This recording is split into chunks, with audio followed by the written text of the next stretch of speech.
Buenos días para todas las personas que nos acompañan en este espacio de la Fundación Paz y Reconciliación. Hoy tenemos como invitada especial para esta entrevista a Juana Afanador. Juana es socióloga de la Escuela de Altos Estudios en Ciencias Sociales de París. Juana es experta en infraestructura y es coautora de un libro que se llama Metro Elevado, un nuevo Reficar u Odebrecht. Buenos días, Juana. Buenos días, Carlos, y buenos días a todos y a todas.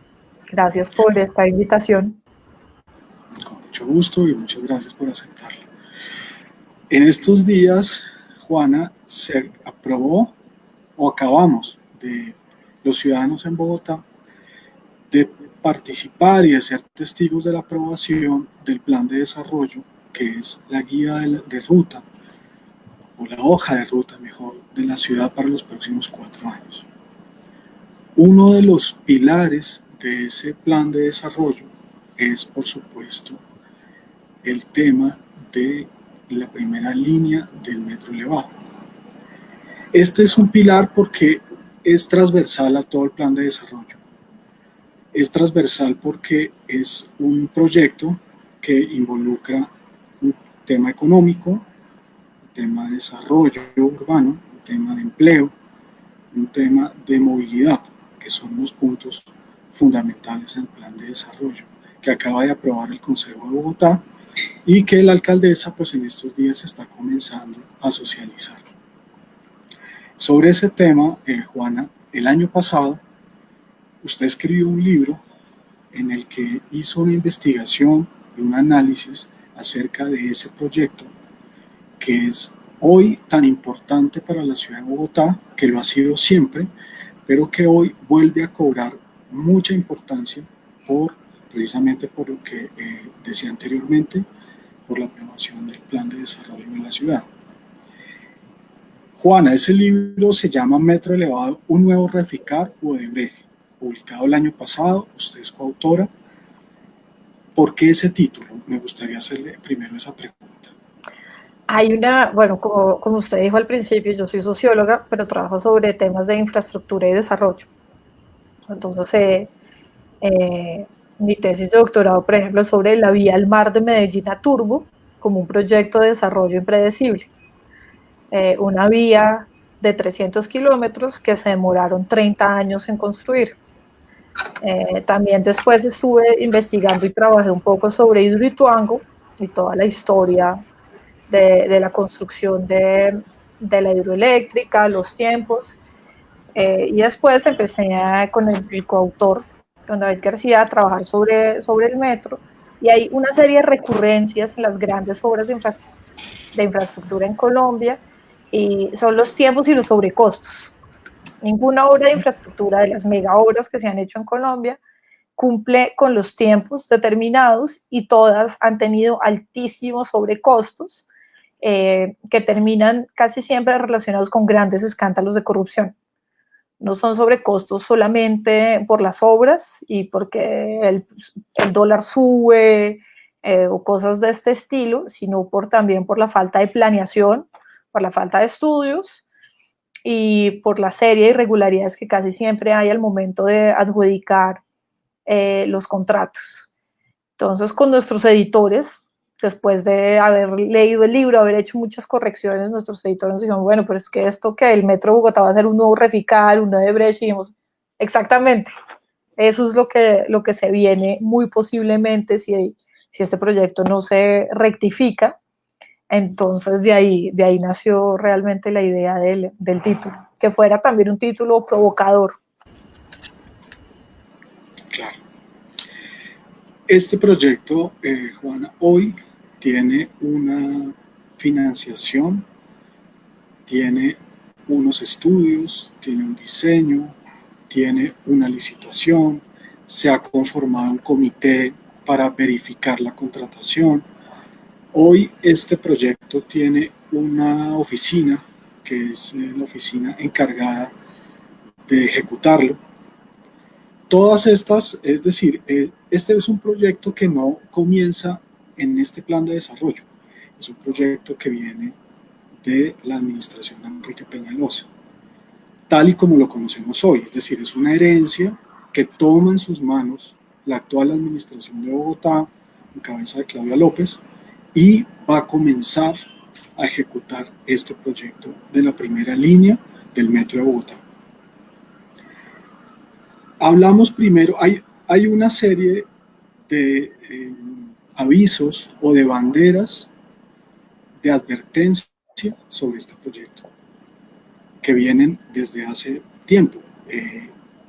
Entes de control como la Contraloría, por ejemplo, ha puesto unas banderas de advertencia sobre el tema de los costos del proyecto. Hay otras banderas de advertencia sobre la licitación que se hizo para darle a la empresa que ganó la licitación la construcción del proyecto. Hay otras banderas que puso el Consejo de Bogotá el año pasado sobre el tema de la financiación del proyecto. Es decir, hay unas advertencias que se están haciendo y sobre eso me gustaría hablar, sobre cada una de esas advertencias en detalle. La primera de ellas es acerca del diseño. Hay una controversia acerca de hacer un metro elevado en una ciudad como Bogotá. Esa primera línea del metro elevado es una línea que parte desde Kennedy hasta la calle 100 en el norte de Bogotá. Y es una línea elevada. La controversia viene a que eso va a producir en la ciudad gentrificación, va a producir unos desajustes en el diseño urbano, va a producir inseguridad. Es la controversia que se ha producido. Me gustaría conocer su análisis, su opinión sobre esa primera advertencia, que es el diseño de esa primera línea del Metro de Bogotá. Bueno, ahí el diseño ha sido muy discutido desde la administración de Enrique Peñalosa, porque la manera como se justificó pasar de un metro subterráneo a un metro elevado fue totalmente arbitrario, ¿no? Fue la empresa Metro de Bogotá, apenas Enrique Peñalosa ganó las elecciones, se pusieron de acuerdo con la Financiera de Desarrollo Nacional para poder modificar el objeto, ¿no? Del objeto del tipo de metro, y entonces justificaron que era un problema financiero, que un metro subterráneo era mucho más costoso que un metro elevado. Entonces modificaron el diseño y modificaron el trazado, ¿no? El trazado y el modo, ¿no? Pasar a elevado y por el trayecto que usted menciona. Esto tiene una serie de problemas más allá de esto, y es que la administración de Enrique Peñalosa no entregó los estudios completos de esta línea elevada, lo que hace que estos estudios, que estos diseños no tengan una justificación y que no sepamos realmente el costo de esta primera línea elevada. No tenemos un aproximativo de lo que va a costar realmente esta primera línea elevada por la falta de estudios. Desde la Veeduría Ciudadana Metro, de la que hago parte, mostramos y comprobamos a principio de año que esta primera línea de metro no tiene los estudios ni de suelos ni de geotecnia, que esto es muy grave. Como usted decía, el suelo de Bogotá, aunque muchos lo usaron para justificar el metro elevado, yo siempre doy el ejemplo de Ciudad de México. Ciudad de México tiene una red de metro impresionante, de trenes de cercanías, en una laguna, ¿no? Y esa discusión la superaron en los años 50. Aquí lo utilizan para justificar pasar a una línea elevada, pero se les olvida mencionar que esta línea elevada va sobre unos pilotes que tienen que entrar al subsuelo de la ciudad. Estudios de los que no tenemos todavía resultados, estudios que todavía no existen, que hacen que sea más preocupante esta decisión arbitraria de pasar a un metro elevado. Claro. Juana, disculpe, le interrumpo sobre Sí, ese sí, tema sí, sí. de los costos. Se ha hablado que el metro elevado, esa primera línea, puede costar 12 billones de pesos, se habló que puede costar 18 billones de pesos, 20 billones de pesos. Esas son unas cifras, son una especulación, es decir, no hay un soporte técnico sobre el cual se pueda hablar de una cifra que la En, ciudadanía, digamos, maneje. en este momento es incierto. Ahí sí es un costo totalmente incierto porque no sabemos realmente cuáles van a ser las modificaciones en el diseño, no sabemos cuáles van a ser las implicaciones del traslado de redes, por ejemplo, que pueden resultar mucho más costosas y que pueden alcanzar sobrecostos del 15%, según los expertos en este tema de traslado de redes. Entonces hay un montón de sobrecostos muy posibles que en este momento no se pueden tener en cuenta, además de tener cifras que en este momento son totalmente inciertas, lo que es muy preocupante y lo que se agrega a lo que usted mencionaba de fenómenos como la gentrificación, ya en ciertos sectores como Teusaquillo y como Chapinero, sobre todo en el eje de la Caracas, la compra y expropiación de bienes no se hace con un proyecto de reasentamiento para ver cómo estas personas se reasientan en sus propias localidades, ¿no? Ha sido un proyecto que yo he insistido mucho, hecho a espaldas de la ciudadanía, pero que afecta directamente a la ciudadanía, que afecta directamente a nuestro territorio, que afecta al tejido social de varios sectores de la ciudad y sobre todo de sectores residenciales en las localidades de Teusaquillo y de Chapinero. Entonces, esto más que un proyecto de renovación urbana, como insiste Andrés Escobar, el gerente de la empresa Metro, yo insisto en que tiene que ser un proyecto de revitalización urbana en conjunto con la ciudadanía y las comunidades aledañas a esta primera línea, ¿no? Esto no puede ser vender, expropiar y usted verá para dónde coge y verá qué hace, pero usted se va a esta localidad. Y bueno, la inseguridad es un tema muy importante porque las líneas elevadas, como vemos en grandes ciudades donde ya existen, han sido focos de inseguridad, focos de venta ambulante, focos que se prestan para un montón de actividades que se vuelven preocupantes una vez más para los habitantes de las zonas aledañas. Y hay un punto sobre el que yo también he insistido y que le he insistido a la Secretaría de Ambiente, y es el corredor de contaminación que se va a conformar en la Caracas. Tener un Transmilenio, que es un Transmilenio que no es de buses eléctricos, lastimosamente, sino a gas y a diésel, y tener un viaducto que va por encima, más todos estos proyectos de megaedificios que se están construyendo en la Caracas, generan un corredor de contaminación que va a afectar la calidad del aire de esa zona de la ciudad de manera dramática y que en el contexto pandemia, pospandemia, es todavía más preocupante cuando tenemos un virus circulando que afecta las vías respiratorias, más una calidad del aire que cada vez se va a empeorar en esa zona, pues ahí llega la pregunta de cuáles van a ser las compensaciones ambientales para lo que aún no tienen respuesta. Juana, quisiera preguntarle por qué dice que el diseño se ha hecho de espaldas a la comunidad, digamos, que no se ha involucrado en ese tema. No se ha involucrado eso en reuniones con las comunidades aledañas y con los barrios en los que hay tejido social, es una de las grandes preocupaciones. Solamente llegan las ofertas, a los que les han llegado las ofertas, y se empieza el trabajo de compra del predio, pero no se hace un trabajo con la comunidad de reasentamiento, de cómo y dónde se van a reubicar en el barrio, en la localidad. Lo otro es que no se ha hecho ningún tipo tampoco de trabajo con la comunidad en cuanto a las compensaciones, en cuanto a las afectaciones que puede tener entre la polución. Entonces hablamos de la calidad del aire, la contaminación sonora, que va a ser impresionante, los desvíos.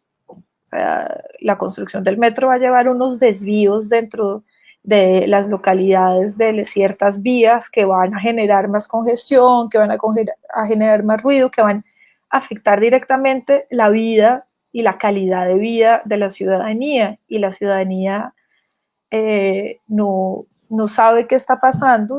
Una de las entrevistas que hicimos en un momento, una señora de la localidad de Chapinero, del barrio San Luis, decía, es que yo no sé qué va a pasar conmigo y yo no sé qué va a pasar con mi casa. Es la hora en que hay especulaciones porque a algunos vecinos ya les hicieron ofertas, a otros no. Yo no sé para dónde voy a coger porque no sé cuál va a ser la oferta que me van a hacer y si me va a alcanzar para algo. Entonces esto genera ahí unas rupturas del tejido social muy graves. Y claro, yo he insistido que esto ha sido a espaldas de la ciudadanía porque cómo se firmó la licitación, a escondidas, a la medianoche, al único oferente que quedaba. Eso fue una prueba de colusión tremenda. Después... Entonces, vamos a la segunda bandera de advertencia. La primera es esta, ¿no? El diseño. La segunda es, ya está el diseño, la ciudad toma la decisión de votar por el proyecto, digamos, de votar por la candidata que encarna el proyecto de Enrique Peñalosa, pero pues hoy la alcaldesa es Claudia López, pero ella encarna ese proyecto, lo hereda sin ningún reparo y así lo va a ejecutar. Viene el proceso de licitación. Ese proceso se da antes de entregar la alcaldía a Claudia López. Fue así, ¿cierto?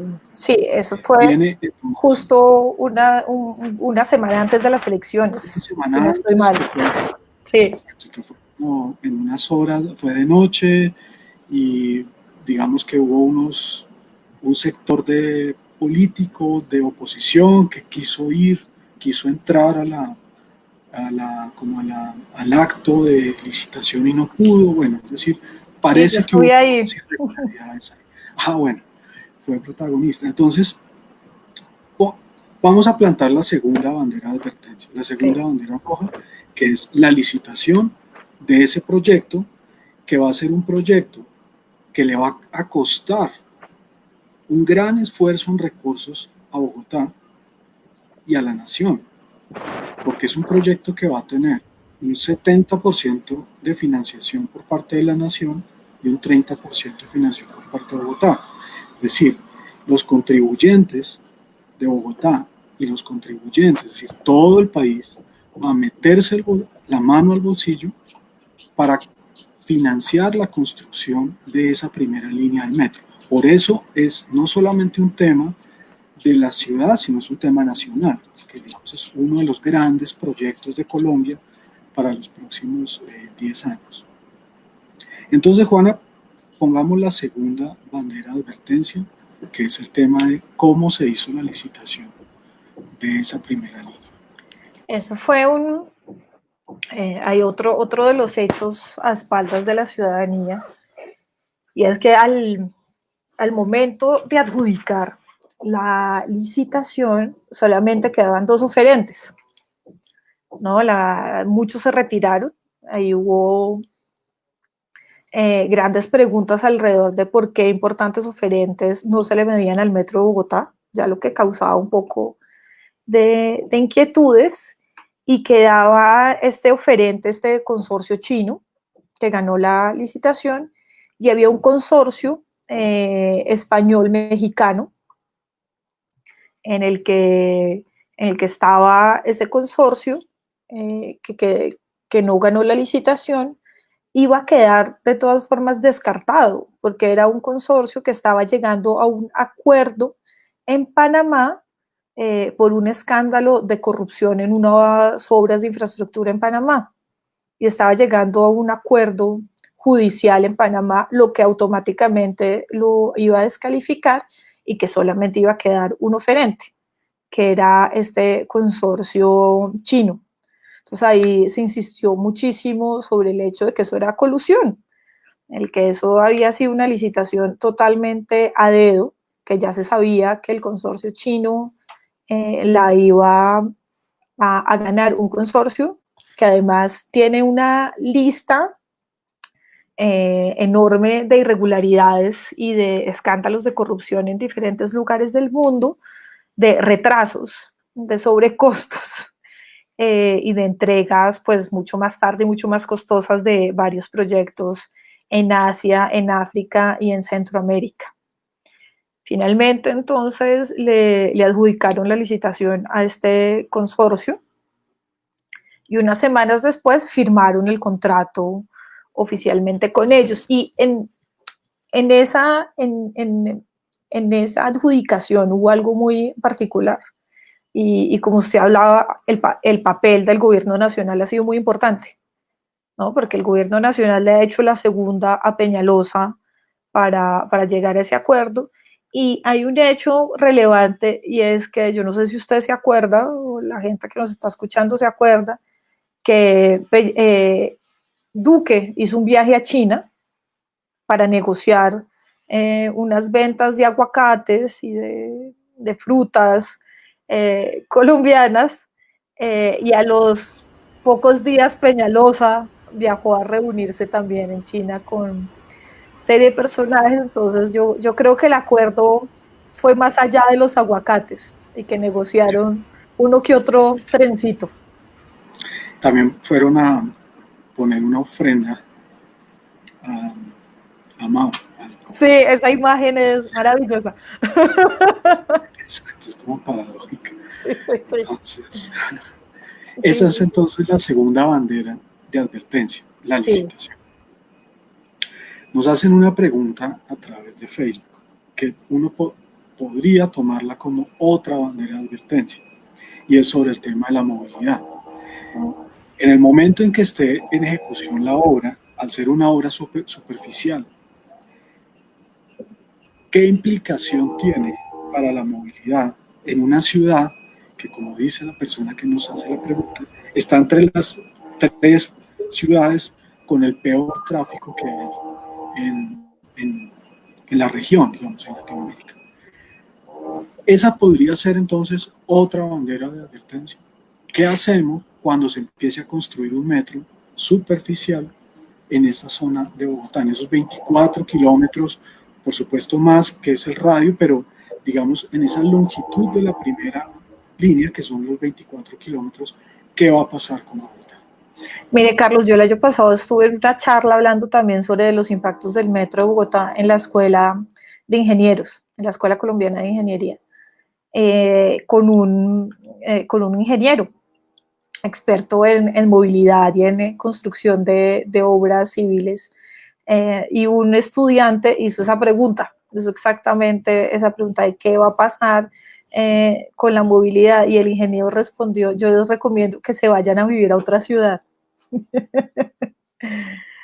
Porque imagínese, pues, la Caracas, el Transmilenio, por dónde lo van a desviar. Eh, las calles aledañas ya están congestionadas, son normalmente muy pequeñas. Entonces, el tráfico en Bogotá lo más posible es que colapse aún más de lo que ya está colapsado. Sí, no, la movilidad en Bogotá va a ser desastrosa. No, no veo además tampoco la voluntad de crear un plan de contingencia cuando tenemos vías que no dan abasto, que ya no dan abasto, más la construcción de una obra de infraestructura sobre un modelo de movilidad que va a tocar liberar por algún lado y por algunas vías. Entonces, sí, yo escucho la recomendación del ingeniero que dijo, huyan de Bogotá los que puedan. Hay otra crítica que se le hace a esta primera línea del proyecto Metro, del Metro de Bogotá, y es que va a ser una subsidiaria del sistema de buses de Transmilenio. Es decir, no va a tener vida propia, no va a ser una línea de transporte masivo autónoma, sino que va a depender y va a ser, algunos la han llamado incluso un apéndice del sistema de buses de Transmilenio, que pues, sabemos que es un sistema que ha quedado, digamos, un sistema que ha recibido en todos estos años muchas críticas, es un sistema que necesita un rediseño, es un sistema de buses que se accidentan, que se desbaratan, que se incendian, que no dan abasto. Es así, Juana, en su análisis del tema del Metro de Bogotá, esa primera línea es un apéndice o es subsidiaria de un sistema de buses, que es lo que tenemos hoy. Sí, Carlos, mire, yo me acuerdo que durante la campaña a la alcaldía, la alcaldesa insistió, es que hay que hacer metro, el que sea, pero hay que hacer el que sea. Como sea, el que sea, Bogotá tiene que tener metro. Y eso le caló un montón a la gente. Vamos a tener metro, el que sea, como sea, pero tenemos que tener metro. Yo estoy totalmente en desacuerdo con eso, porque el costo que tiene para la ciudadanía, para la ciudad, para las finanzas, tener un metro que sea, al costo que sea, es completamente perjudicial. Y más un metro como este, que termina siendo una línea alimentadora de Transmilenio. ¿No? Como están diseñadas las estaciones y como está diseñada la distancia de las estaciones, es bajarse del metro para coger Transmilenio.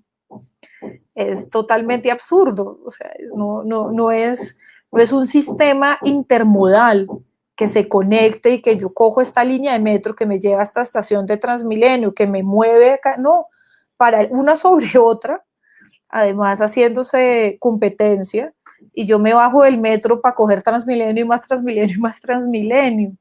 No hay un plan de conectar y de tener un plan intermodal de movilidad de Bogotá. Y sí, está, o sea, usted ve el mapa de lo que proyectó Peñalosa, que esta alcaldía lo ha ido modificando, pero hay que ver, hay que estar muy atentos. Y es una pequeña línea de metro llena de Transmilenios alrededor, ¿no? Entonces no hay una visión global de movilidad interconectada en el territorio de esta ciudad. Otra bandera de advertencia, Juana, además de que lo que usted nos dice, que el sistema depende, digamos, de los buses de Transmilenio, es el tiempo. Desde 1948, cuando se queman los tranvías en el Bogotazo, hasta hoy, más de 70 años después, a Bogotá le vienen prometiendo un metro. Pues la realidad es que no tenemos metro. Y en las campañas políticas por la alcaldía de Bogotá o por el Consejo de Bogotá, durante todos estos años, uno puede ver el registro en prensa, el registro histórico, de las promesas de tener un metro en la ciudad de Bogotá, que es de las pocas capitales en Occidente que no tiene un sistema de metro, un transporte público. Hemos elegido alcaldes, hemos elegido políticos para que administren la ciudad con digamos, bajo el discurso de que Bogotá va a tener un metro. No tenemos metro, aún no. En este plan de desarrollo nos dicen que el metro, que vamos a tener la primera línea del metro de Bogotá en 12 años. ¿Es así? Es decir, los que pensaban que en esta administración iban a montarse por primera vez el metro, pues ya no se montaron, digamos, en esta administración. Y en la siguiente tampoco. Y probablemente en una tercera administración después de esta, quién sabe. ¿Cuál es su análisis sobre el tema de los tiempos? ¿Se ha manejado de una manera responsable, de una manera veraz, o ha tenido un manejo político y un manejo, digamos, de intereses este tema de decirle a la gente vamos a tener metro en tal fecha, y esas fechas pues se han venido corriendo desde 1948, 49? Sí, yo insisto en que Bogotá no tiene metro por falta de voluntad política, ¿no? Llevamos desde los primeros estudios que hizo Sanz de Santa María, lo más cerca que estuvimos al metro fue durante el gobierno nacional de Ernesto Samper, llegó Peñalosa a la alcaldía y decidió apostarle a Transmilenio, le hizo conejo a Samper. Samper terminó su mandato, llegó Pastrana y ahí empezó el Transmilenio a multiplicarse en Bogotá. Después hubo una serie de administraciones que lograron avanzar un montón en los estudios, hasta Samuel Moreno avanzó, Petro continuó, llegaron, han sido los estudios más avanzados que ha habido sobre el metro.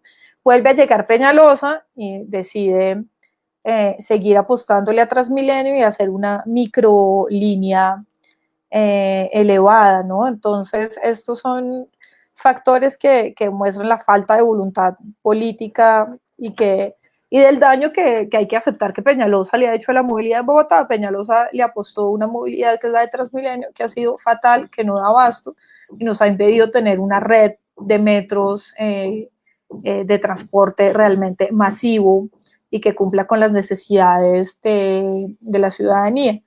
Ahora, los tiempos que han dicho desde Peñalosa, desde esta última administración, han sido totalmente irresponsables y mentirosos. Andrés Escobar y Enrique Peñalosa no pararon de decir constantemente es que en el 2020 nos vamos a subir en el metro de Bogotá, eso va a ser una maravilla, va a ser divino. Ni siquiera tienen los estudios en el 2020. Entonces ahí volvemos a toda esta falta de voluntad política y de mentiras electorales que terminan siendo, o sea, Andrés Escobar fue una y otra vez y lo decía en radio y lo decía en la W y lo decía en todas las entrevistas, claro que sí, el 2020. Entonces, estamos en mitad del 2020 y estamos en un lío tenaz porque no hay un sistema de transporte masivo que pueda ser más o menos coherente en esta pandemia y que pueda movilizar a la gente que necesita movilizarse. No estamos en que la gente usa lo menos posible Transmilenio porque Transmilenio no da abasto en medio de la pandemia y que la gente está saliendo corriendo a comprar carros y a comprar motos para poderse desplazar y no tener que usar el sistema de transporte masivo. La alcaldesa empezó a variar de tiempos.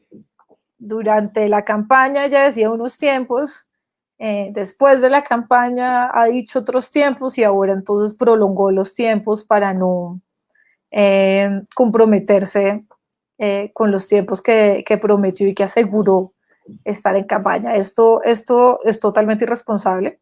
Yo desde el principio, durante la campaña, estuve muy en desacuerdo con todos los candidatos, porque Holman tampoco decía la verdad en los tiempos, ninguno de los candidatos dijo la verdad frente a los tiempos que toman estos procesos, y creo que gran parte es por habilidad política, ¿no? Por convencer a la ciudadanía de ciertas cosas que ellos saben que no van a pasar, pero también por ignorancia frente al tema.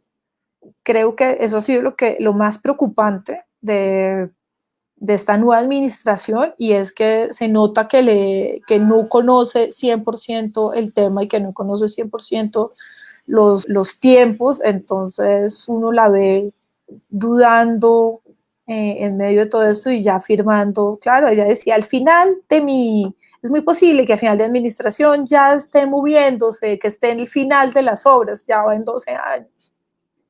Entonces, ¿qué está pasando con sus asesores en tema metro?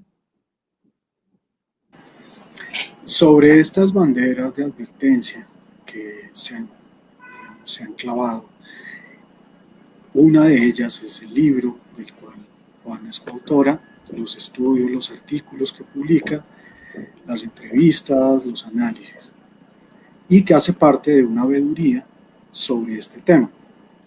Entonces, sobre el tema de la veeduría, ¿quién o quiénes van a hacerle veeduría a este proyecto que acaba de ser aprobado en el plan de desarrollo? Sabemos que la alcaldía acaba de conformar un comité de garantía de transparencia del plan de desarrollo distrital. Entonces es un comité conformado por el procurador, por Mónica de Grave, por el contralor, por figuras como María Margarita Zuleta, por figuras como el ex magistrado Juan Carlos Henao, entre otros. Uno podría pensar que ahí en ese comité va a haber ojos y va a haber gente muy juiciosa revisando todo lo que pase con este proyecto, que es un proyecto, insisto, que va a ser un gran esfuerzo eh, económico para la nación y para la ciudad. Un esfuerzo realmente mayúsculo. Además, vamos a tener los entes de control distrital y las veedurías, digamos, ciudadanas. ¿Eso puede ser suficiente?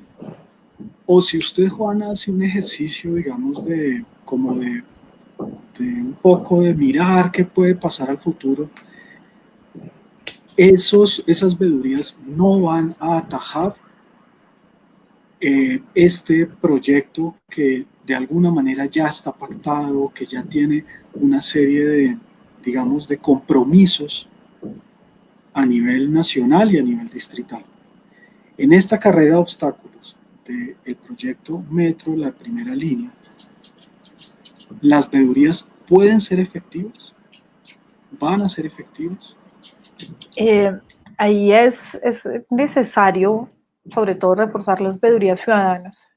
Mire, ese comité de seguimiento al plan de desarrollo me parece una maravilla, pero cabe la pena recordar que una de las promesas de campaña de la alcaldesa fue crear una comisión de seguimiento al metro de Bogotá durante el empalme y que se comprometían a entregar un informe en enero sobre todas las denuncias y irregularidades que habíamos expuesto muchas personas que hemos seguido el tema muy precisamente, y resulta que esa comisión de empalme, esa comisión de seguimiento del metro, no entregó ningún informe. Nosotros pedimos a través de la Veeduría Ciudadana Metro el informe del empalme de la comisión, de esta dichosa comisión. No existe. No existe el documento. Lo otro es que el empalme no se hizo solo con, no hubo un empalme metro, hubo un empalme movilidad en el que entró metro, entonces, en general. Entonces, yo creo que sí hay una falta de interés y de voluntad política de corregir las irregularidades de este proyecto. No veo realmente un interés de esta administración por corregir, sino que más bien por continuar calladitos, y creo que eso lo demuestra que Andrés Escobar sea todavía el gerente del Metro de Bogotá. Entonces sí, yo insisto en que las veedurías ciudadanas y el control político ciudadano es fundamental. Somos los únicos que podemos hacer presión en este momento y que podemos develar las irregularidades y hacer un seguimiento preciso de este proyecto que nos afecta, como usted ha dicho, a nosotros. Yo siempre he insistido, cualquier sobrecosto sale de nuestro bolsillo. La nación pone el 70% y hasta luego. El 30% lo pone el distrito y uno revisa el contrato de la construcción de esta primera línea. Cualquier sobrecosto y cualquier imprevisto lo paga el distrito, es decir, nosotros.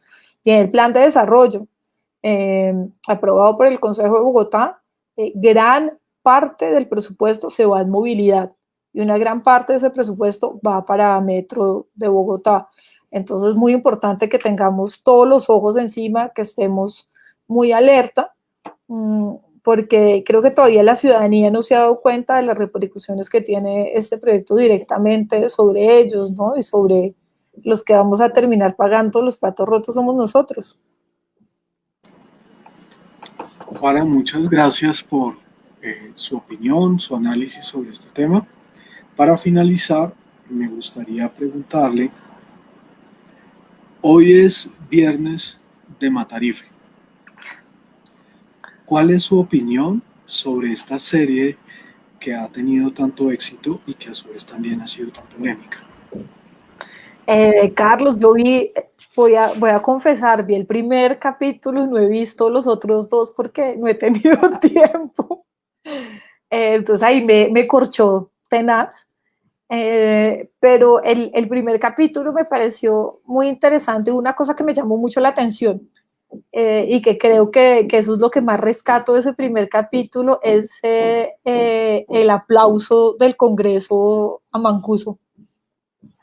Creo que ahí es un ejercicio de memoria para los más jóvenes que vean esa imagen, que no se nos olvide eso, ¿no? El Congreso aplaudiendo a Mancuso, eso me acordé y sentí como, tuve esa sensación de, uy, sí, somos esto, qué tremendo, ¿no?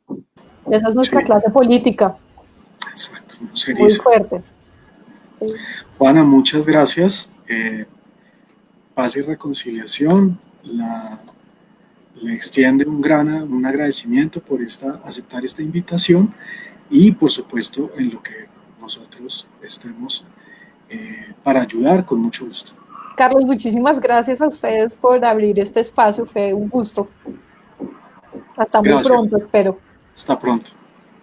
Hasta Chao. pronto para todos. Muchas gracias por acompañarnos en esta entrevista y esperemos que las próximas semanas volvamos a este espacio con otros temas y otros invitados. Muchas gracias, Juana, Fernando. Buen día para todos. Muchas gracias. Chao.